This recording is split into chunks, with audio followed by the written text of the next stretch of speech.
Welcome to the deep dive. We try to be your shortcut to understanding what really matters Mm, uh, in this world, just full of information. And if you're anything like me, you probably feel like you're constantly wading through data, especially in areas like healthcare. It's complex. Just trying to pin down what's actually important. It's like drinking from a fire hose sometimes, isn't it? mm. So today we're going to cut through some of that noise. We're doing a targeted deep dive into IKS Health's Q1 fiscal 26 performance. We've gone through their latest conference call transcript pretty carefully, and our mission here is really to pull out the essential nuggets for you. We're talking about the business segments, the industry picture, where they're heading strategically, and yeah, the key risks they're navigating right now. This isn't just a summary. It's about giving you, the curious learner, a clear view of what's actually impactful. Exactly. And it's a really interesting time to look at IKS Health. This is their third earnings call since the IPO last December. That's right. And yeah, the numbers look solid, but maybe more importantly, we're seeing some really deliberate strategic shifts happening worth digging into. Okay, great. So let's dive in. Let's unpack this. Yeah. At its core, what is IKS Health? What problem are they actually trying to solve in U.S. healthcare? Right. Fundamentally, they position themselves as, well, maybe the most comprehensive care enablement platform out there in the U.S. Their main goal, it's to take a significant chunk of work off physicians' plates. Think of it like delegating those, critical but really time-consuming chore tasks, Mm. especially from large physician groups. So doctors can actually focus on, well, patient care, the patient experience. That's the idea. Okay, care enablement. And how do they actually do that? Is it all tech or is there a people component? I hear they operate at a pretty big scale. It's definitely a blend, a powerful one, they'd argue. They call it proprietary technology plus global human capital. And yeah, the scale is significant. We're talking 12,368 full-time equivalents, FTEs, spread across the US and India. But what's interesting, maybe counterintuitive, is that numbers actually down 7% year on year. Oh, really? Why is that? It points towards their push for efficiency, really leveraging that tech component more and more, and the value they bring. It's meant to be both clinical, improving care quality, patient experience, and financial. They talk about delivering 800 to 1,000 bits of additional economic value. Right. What does that actually mean in practice? It basically means boosting the practice's bottom line and operational efficiency quite dramatically, even after you account for their platform costs. Things like optimizing revenue, cutting overhead, better patient retention. Okay, so they're getting pretty embedded in these practices. Yeah. You mentioned chore tasks. Can we get a bit more specific? What kind of things are they taking on? Yeah, chore tasks maybe undersells it a bit. These aren't trivial things. They talk about handling 16-odd tasks or actions, really critical functions. So, for example, clinical documentation, the doctor typing away during your visit. Definitely seen that. They have products like Scribble now. That's their ambient sort of autonomous documentation tool. They also handle ambulatory revenue cycle management, RCM. Getting paid, basically. Exactly. The whole complex process from patient registration right through to the final claim payment. Plus, medical coding, preventing claim denials, even patient engagement stuff like reducing no-shows. These are all, intricate processes. If they aren't managed well, it really hits the practice financially. And the patient experience suffers too. That sounds incredibly sticky. I mean, once a company's handling all that core stuff for you, it must be hard to switch. Yeah. What does their customer base look like? Are they growing it, or you mentioned efficiency, are they refining it? You nailed it. It is incredibly sticky. That's a key part of the business model. Get this, 95% of their revenue is classified as repeat revenue. Wow, 95%. Precisely because these tasks are so integral to the daily operations. Right now, they're reaching about 150,000 clinicians. That's across 650 organizations in the U.S., which is, a decent chunk of the roughly 900,000 total physicians in the country. But they've also been quite strategic about who they serve. After they acquired Acuity back in October 2023, they actually intentionally trimmed their client list. They went from over 800 organizations down, aiming for what they call a steady state near 500. Interesting. Why shrink the client base? It's all about focus. They want to concentrate on the consolidators. So larger, more strategic physician groups or health systems. The thinking is these bigger players are more likely to adopt their full integrated platform, not just one or two services. It really signals how deeply embedded they become, building that competitive moat you mentioned. It adds to their long-term stability. That gives us a really clear picture of their model and segments. Okay, Let's zoom out a bit. To really grasp IKS Health's potential, we need to look at the bigger market they're playing in. And this is where it gets, I think, really interesting. The total addressable market, the TAM. Initially, IKS was focused just on the physician market, right? Around $225 billion. But they've made a pretty big pivot lately. They absolutely have. It's a key strategic shift. They've moved into what they call the acute or hospital RCM space. So revenue cycle for hospitals now, too. Exactly. And that move expands their TAM significantly. They're now talking north of $260 billion. It's a substantial increase, opens up a whole new set of growth opportunities for them. Okay, a $260 billion plus market. That's huge. But how much of that is actually being outsourced today? Because that number tells you about the runway for growth. It's surprisingly low, actually. Only about $34 to $35 billion of that massive market is currently outsourced. Really? Just that much? Yeah, which, highlights the immense untapped potential. And here's the critical dynamic. The overall U.S. healthcare market, growing maybe 8% a year, but the outsourced slice of that market, that's accelerating at 12%. Ah, okay. So the trend is definitely towards outsourcing. Definitely. And that 12% figure is crucial for you, the listener, to track. Why specifically? Well, it's essentially IKS Health's benchmark for market share. If they're growing faster than 12% in constant currency like they did this quarter, Then they're gaining share. Yeah. Slower, they're losing ground. right, precisely.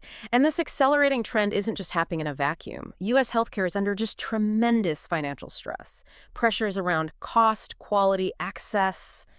It's relentless. So outsourcing these complex functions, it's moving from being an option to becoming, as they put it, imminent. It's almost a necessity for survival for many providers. Okay, so the tide is definitely flowing in their direction. Uh-huh. But that 12% growth also means competitors see the opportunity. Yeah. How does IKS navigate that landscape, especially since they offer such a broad platform? That's the core strategic challenge, isn't it? Because the individual pieces they handle are so big themselves.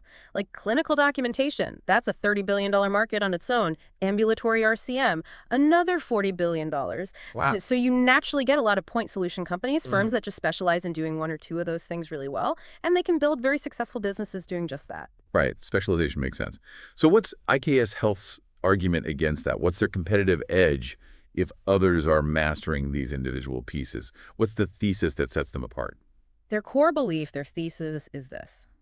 As the market matures and as buying behavior gets more sophisticated, healthcare providers will eventually realize that managing, say, a dozen different point solutions and trying to integrate them all is just too complex, too burdensome. The integration headache. Exactly. They're betting that buyers will increasingly migrate towards a platform-based approach, where, as they phrase it, the value of the whole is much greater than the sum of the individual parts. Okay. So that puts IKS Health in a pretty unique spot. They argue they're maybe the only company with that full platform breadth right now. Oh. But, and this is the tricky part, many buyers, especially the big health systems, still prefer that best-of-breed point solution approach today. Ah, so they need to cater to both mindsets. Precisely. They have to also be seen as a top 2 or 3 vendor partner in each of these point solutions individually. It's a real deal challenge. Sell the grand platform vision while also proving excellence in every single service line. It's a tough balancing act, but they clearly think it's where the market is heading. Sounds like a long game they're playing, betting the market catches up to their vision. Yeah. Okay, so connecting this to their strategy, what does this mean for their future plans? I know they talk about these 5 strategic vectors of execution. Let's walk through those. First up, that AI-native agentic platform. Sounds cutting edge. What progress are they making there? Yeah, this is a huge focus area. They're pushing hard toward fully autonomous solutions. We mentioned Scribble now earlier for that ambient clinical documentation. Right. They're also rolling out something they call a unique multivariant Scribble option, Yeah. which basically lets doctors choose different automated documentation styles for different types of visits. They say this directly tackles the sort of 50-60% utilization gaps you often see with these AI tools today, trying to make it more adaptable. Okay, interesting. What else on the AI front? Well, there's autonomous medical coding using Gen AI. They've launched it for 2 specialties, planning to expand. Big focus on AI for denial prevention and prediction. That's huge in RCM. Right. And an AI patient engagement hub, trying to cut down no-shows, nudge patients on treatment adherence, things like that. That is ambitious stuff. Yeah. But, getting new AI tools actually adopted in big healthcare systems, that can be slow going. Are they hitting any resistance there? Especially shifting clients from maybe older systems, like from Acuity? That's a really sharp question. And yes, they are acknowledging that. They've specifically mentioned that migrating customers to their main ambient AI IKS product from, say, legacy Acuity tools, it isn't complete yet. Why not? They point to organizational inertia, just the difficulty of changing established workflows and also the long decision cycles you typically see in large health systems. They do expect that transition to be largely completed over the rest of this fiscal year. But yeah, it shows that even with great tech, the human and organizational change management part is still a major factor. That's a really important reality check. Okay. Okay, moving to their second vector, the Acuity integration itself from October 23. How's that going? It must impact services margins. Right. So about 18 months out from the acquisition, they're saying the integration people, process, tech, even culture feels complete. That sounds positive. Yeah, and it's driven pretty impressive margin expansion. The combined entity went from performing at around 24% margins to now being in the early to mid-30s range for IKS Health. They say that margin uplift is about two-thirds done and actually ahead of their schedule. Okay, but there's a trade-off there too, right? Didn't you mention they were trimming clients? Exactly. It's crucial to understand this. They are deliberately cutting the tail of smaller, maybe less profitable legacy Acuity customers. Now, that creates a material drag on their reported revenue growth in the short term, no doubt about it. But it's a calculated move to improve long-term margins and sharpen their focus on those larger strategic clients who are more likely platform adopters. They expect this tail-cutting process to continue for probably another 2 to 3 quarters, so Right. likely through the end of this fiscal year. Got it. So short-term pain for long-term strategic gain. Yeah. Makes sense. The third vector was establishing leadership in point solutions back to that dual challenge. Have they gotten any external validation on that front? Yes, they have. They highlighted some recent recognition. Black Book named them #1 in AI-driven RCM and also medical coding. And both KLAS, that's KLAS, and Black Book recognize them for their clinical documentation solutions. Okay, so independent markers saying they're strong in those individual areas too. Right. It supports their argument that they can compete both on the platform level and as a best-in-class provider for specific functions. Excellent. Fourth vector, a refined go-to-market strategy. How are they slicing up the market now to approach it better? They've essentially created dedicated teams for 4 key segments. First, large single specialty physician groups. Second, large primary care and multi-specialty groups. And interestingly, they noted both of those segments are showing a strong preference for platform-based buying now. So the platform thesis is gaining traction there. Seems like it. Then the third segment is large health systems. These still tend to be more point solution focused, so IKS needs more of a land and expand strategy there. Start with one service, prove value, then broaden. Fourth is mid-sized health systems, where they're seeing an increasing openness to the platform idea. And then there's sort of a segment of one, United Healthcare. With over 50,000 physicians, it's treated as its own dedicated market, needing a tailored approach. Okay, very segmented. And the fifth factor, this one sounds really fundamental, becoming an outcome-oriented company, building a moat. This goes beyond just pricing, right? What's this strategic gamble about? Yeah, this one's fascinating. It's potentially game-changing for them.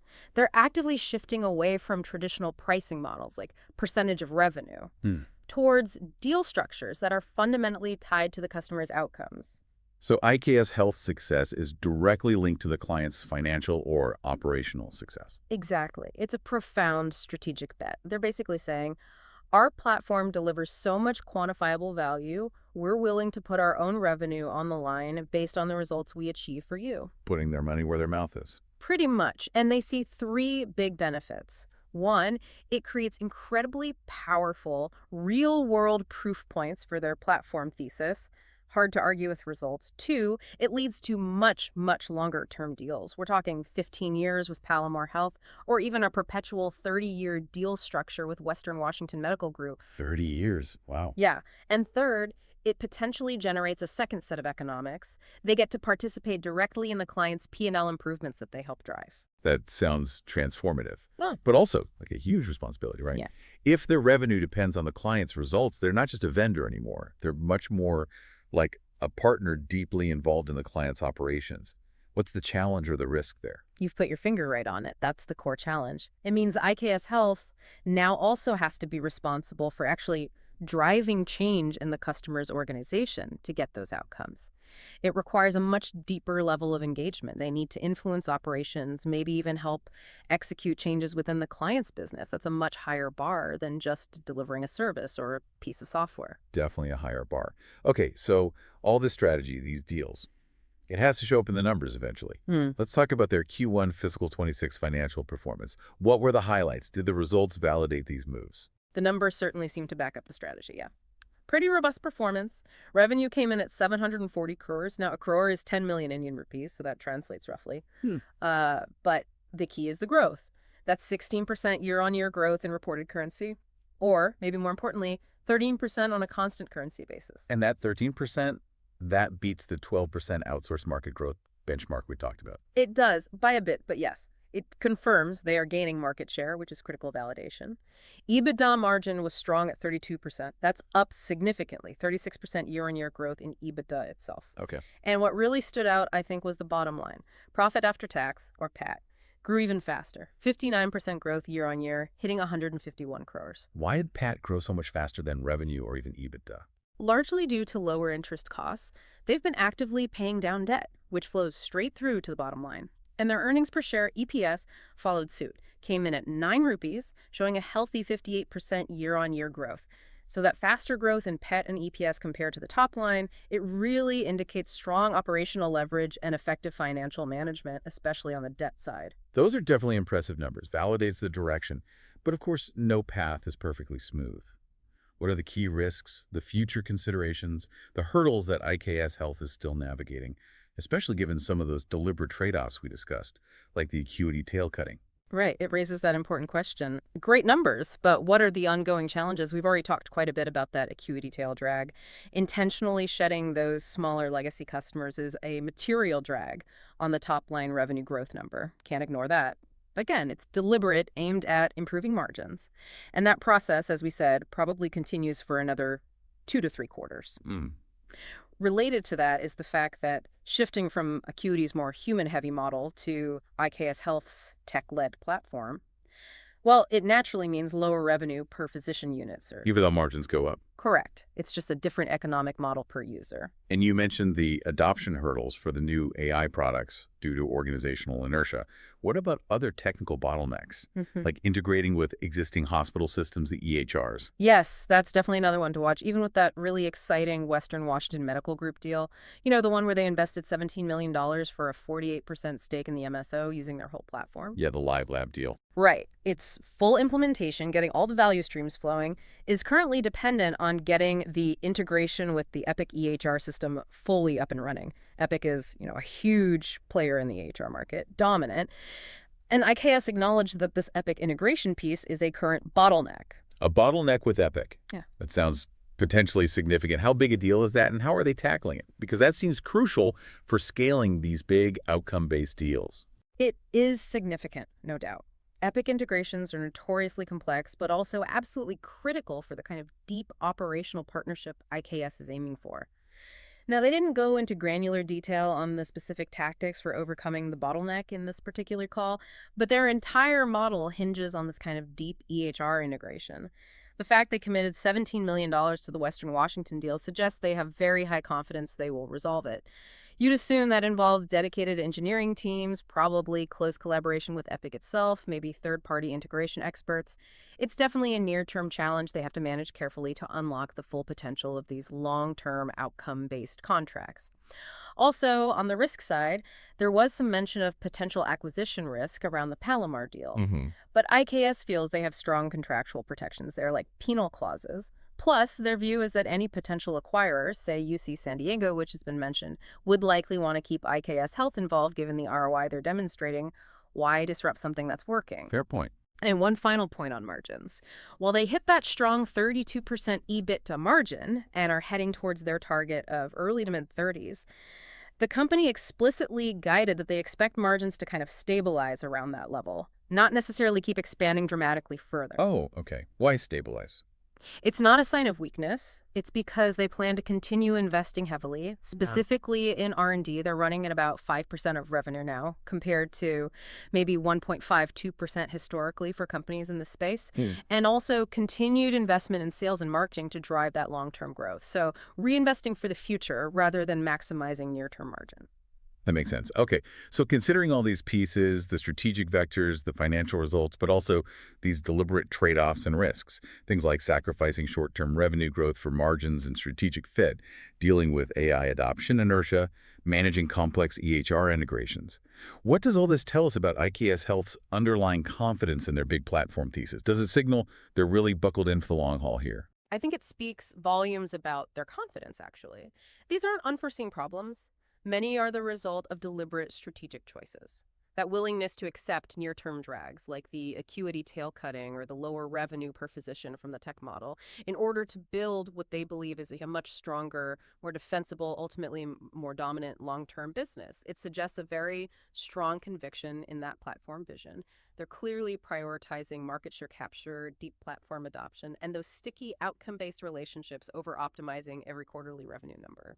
It really signals a company playing the long game, willing to absorb some upfront costs and complexity for potentially exponential future gains. It really has been quite a journey unpacking IKS Health today. We went from understanding their core model enabling care by taking on those crucial chore tasks to seeing the huge market opportunity in healthcare outsourcing. Then detailing their really ambitious future plans, heavily driven by AI and these fascinating outcome-based deals. And finally, acknowledging the very real strategic risks and trade-offs they're actively managing. It paints a picture of a company that's not just growing, but trying to fundamentally transform itself and maybe aiming to reshape a part of U.S. healthcare along the way. Absolutely. And it leaves you with a really interesting thought, doesn't it? If IKS Health can successfully scale this outcome oriented model, if they can consistently show those 15% plus revenue bumps for clients like Western Washington, what does that fundamentally change about how healthcare providers think about and manage all their non clinical operations? And maybe more profoundly, what new possibilities does that unlock for the actual sustainability of physician led healthcare transformation in the US? It points towards a future, perhaps, where operational efficiency, financial viability, and patient outcomes become much more tightly interwoven, making the whole system hopefully more sustainable for everyone. It certainly makes you reflect on how IKS Health's specific journey mirrors these broader shifts we see across industries where technology and really deep strategic partnerships are fundamentally redefining what value creation looks like. Well, thank you for joining us on this deep dive today. We really encourage you to mull over these insights and, as always, continue your own learning journey.